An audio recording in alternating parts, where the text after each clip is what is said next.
Have you ever had a really good idea? Like a really good one, but when you tried to say it out loud, it just didn't come out right? Oh, all the time. All the time. I know exactly what you mean. Right? You have the idea in your head. It's perfect. It's clear. And then you open your mouth and it's like a mess. Yeah, and that's what we want to talk about today, right?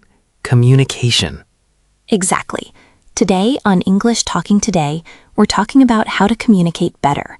Not just in English, but in general, as a skill.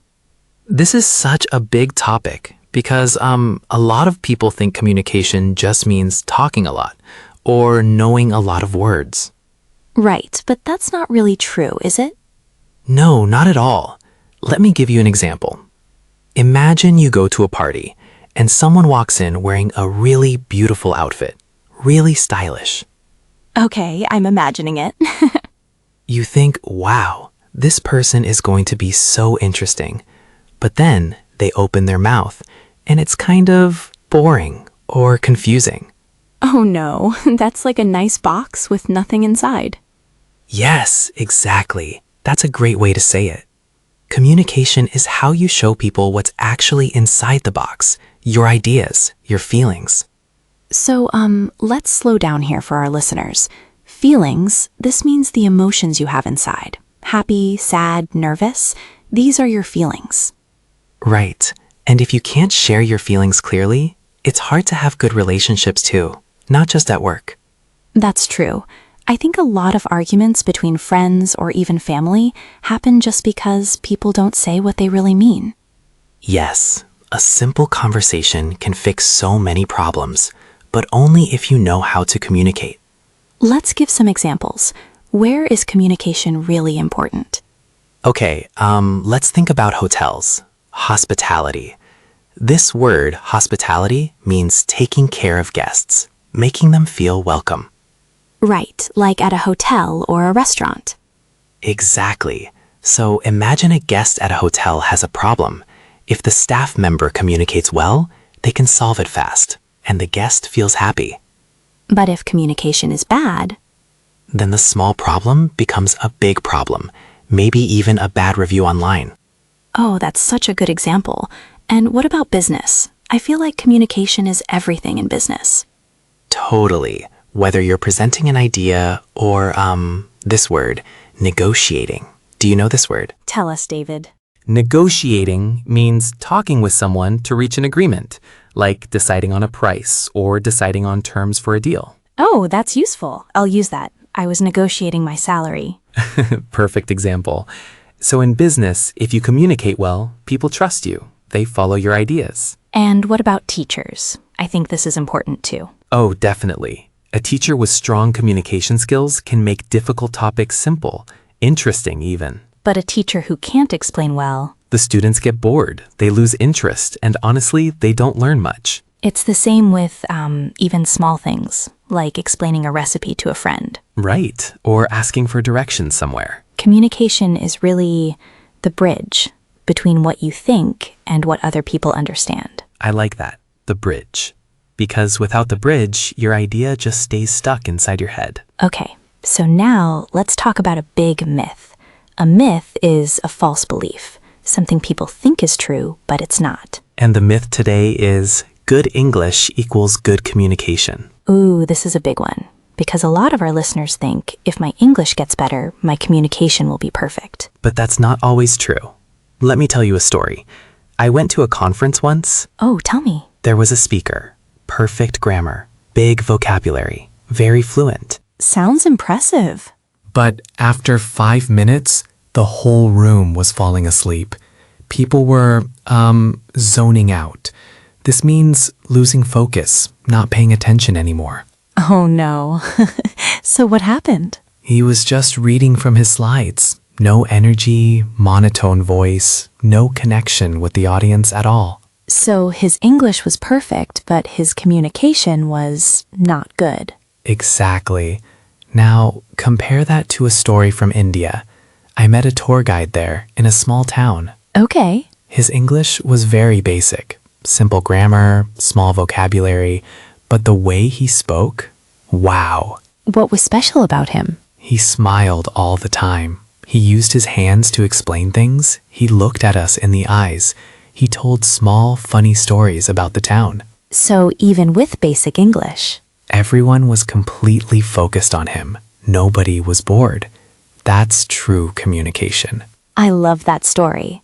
So it's not about how many fancy words you know. No, it's about how you make people feel and how clearly you share your ideas.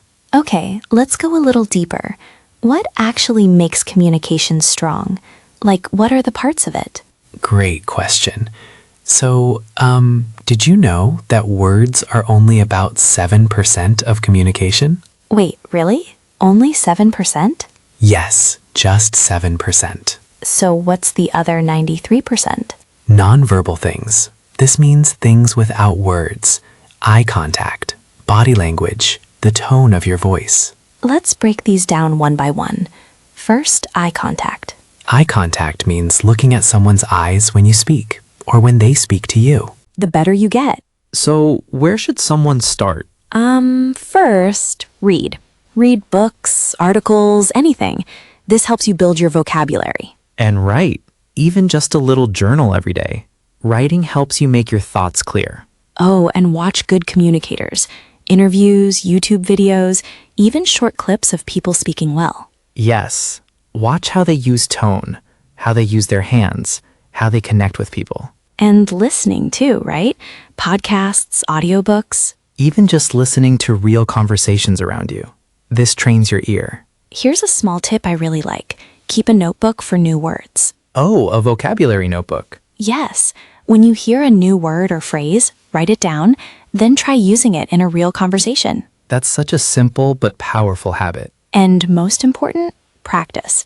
Speak whenever you can. At work, with friends, even in front of a mirror. Talking to the mirror. But it really works. Communication is like a muscle.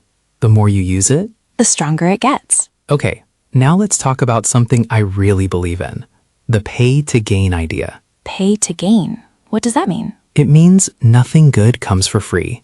If you want to improve, you have to give something. Effort, time, energy. Oh, I like this. So you can't just watch someone else practice and expect to get better yourself. Exactly. You have to do the work yourself. Step out of your comfort zone. What does comfort zone mean for our listeners? Good question. Your comfort zone is the safe, easy space where nothing feels scary or difficult. Ah, so stepping out of it means doing something a little uncomfortable on purpose. Right, like volunteering to speak at a meeting, or starting a conversation with someone new, or raising your hand in a big group. These moments feel scary. But this is exactly where the real growth happens. And it's not just random effort either, right? It should be focused. Yes, this is called deliberate practice. For example, record yourself speaking, then listen back. Notice what's good and what needs work. Oh, that's a great tip. A little uncomfortable, but really useful. It really is. And the price you pay, your time, your effort, your courage, it's always worth it in the end.